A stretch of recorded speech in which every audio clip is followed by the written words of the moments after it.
Dan akhirnya kita mendapatkan data yang relatif lebih menggembirakan, yaitu inflasi yang cenderung lebih rendah daripada ekspektasi dan menandakan bahwa tidak ada kekhawatiran tertentu terkait dengan kemunculan ataupun bahkan bangkitnya kembali inflasi.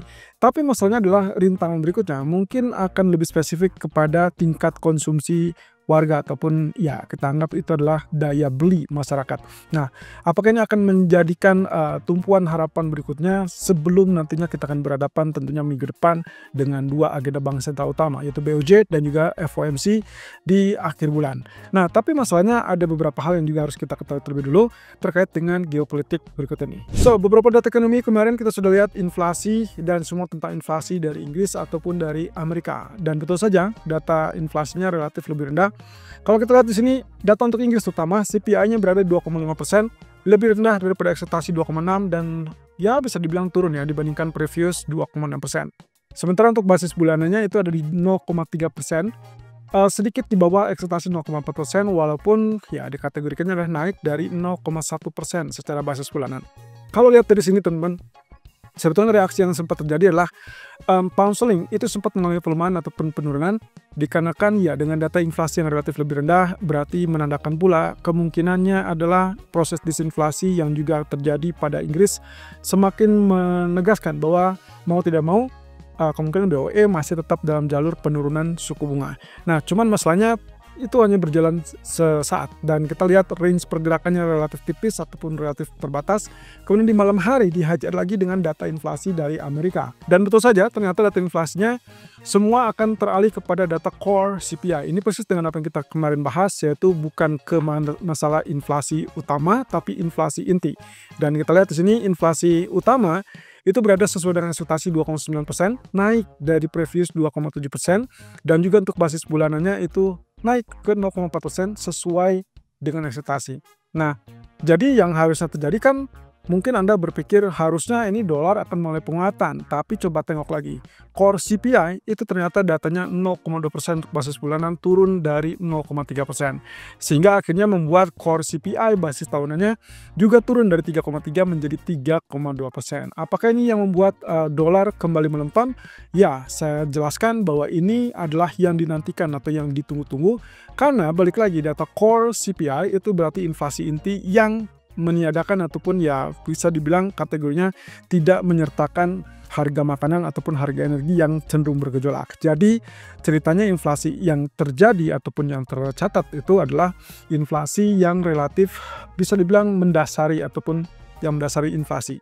Nah, jadi kategorinya yang direspon atau yang menjadikan reaksi pada market adalah data inflasi inti. Nah, oleh karena itu akhirnya pound sterling berbalik naik, lalu kemudian dolar mengalami pelemahan, dan emas tentunya mengalami kenaikan, termasuk juga kabar positifnya adalah indeks saham. Nah, walaupun indeks saham sebetulnya bukan hanya satu faktor saja, yaitu data CPI, melainkan ada beberapa faktor lain, yaitu gencatan senjata yang memang dikonfirmasi oleh kedua belah pihak, Israel dan juga Hamas. Kemudian yang kedua adalah laporan pendapatan. Dan itu belum selesai teman-teman. Laporan pendapatan mungkin masih kita akan lihat sampai at least di hari Jumat nanti. Sehingga kemungkinan kecenderungan untuk ekspektasi rebound untuk pasar saham bisa saja terjadi, bisa saja terdukung kalau misalkan data-data ekonomi ataupun laporan pendapatannya relatif sesuai ekspektasi atau bahkan melebihi ekspektasi.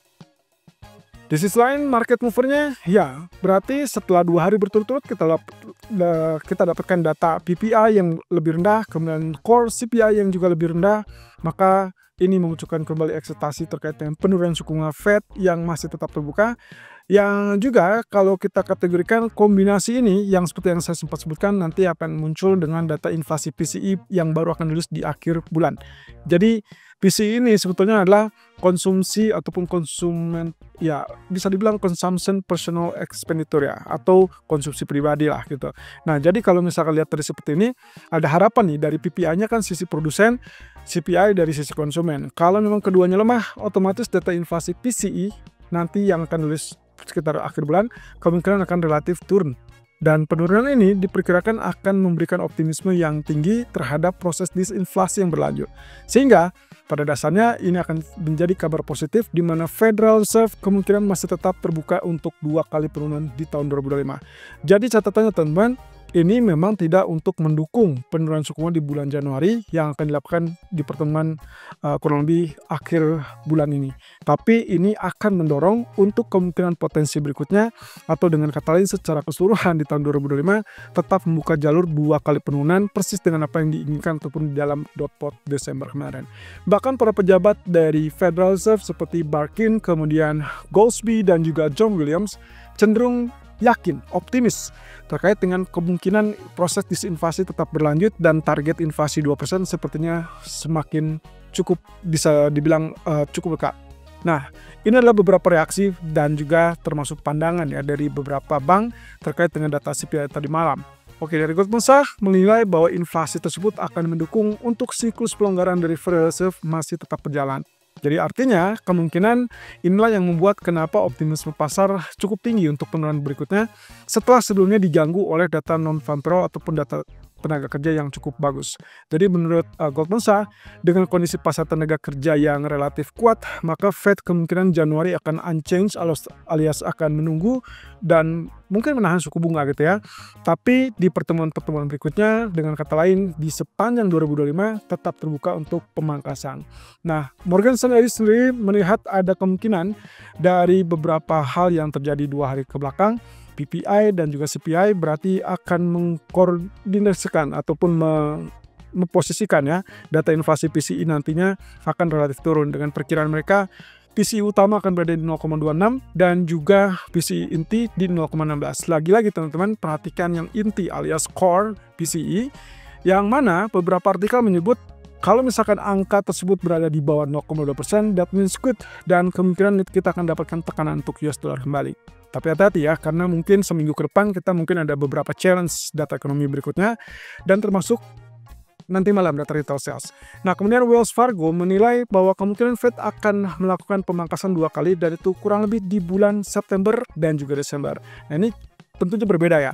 Beberapa pandangan dari bank ada yang menyebutkan kemungkinan Maret dan juga September. Ada yang bilang tentang Juli dan September, ada yang bilang lagi mungkin 2 kali di akhir tahun atau menjelang akhir tahun seperti yang disampaikan oleh Wells Fargo. Intinya dari Goldman Sachs kita belajar dan juga mengetahui bahwa penekanannya adalah data inflasi. Jadi kalau misalkan butuh beberapa data inflasi berikutnya, terutama yang akan dirilis di bulan Februari dan juga bulan Maret, tentunya untuk mengindikasikan bahwa proses disinflasi tersebut masih terus berlanjut. Kalau itu terjadi, ya otomatis penurunan suku bunga akan semakin terbuka. Dan akhirnya gencatan senjata dikonfirmasi oleh kedua belah pihak dan juga termasuk Presiden terpilih Donald Trump, dan juga saya rasa Joe Biden pun sempat mengumumkan ya dengan rasa bangga bahwa itu sudah berkenan untuk menjadikan alasan tertentu untuk membuat Israel dan Hamas sepakat untuk melakukan gencatan senjata.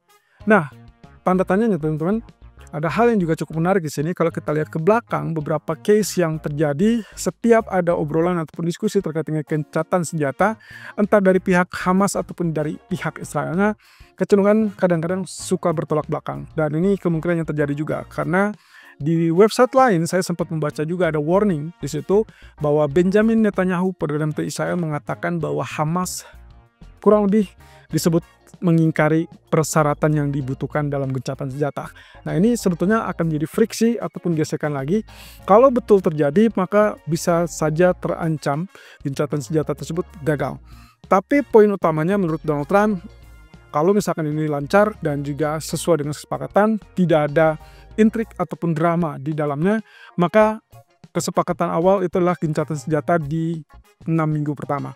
Dan itu akan juga mencakup terkait dengan penarikan pasukan Israel dari jalur Gaza dan kembalinya warga Palestina ke Gaza Utara. Ya, kita tinggal tunggu saja ya. Apakah ini akan menjadi suatu hal yang menggembirakan atau menuju kepada arah perdamaian, atau memang ini hanya sebagai penghormatan kepada Donald Trump menjelang pelantikan. Nah, ini yang saya agak ragukan karena secara kebetulan kalau kita perhatikan perdamaian ataupun gencatan senjata ini jauh lebih terbuka begitu Donald Trump terpilih sebagai presiden, beda dengan waktu usaha oleh Biden yang juga ternyata mentok terus gitu ya.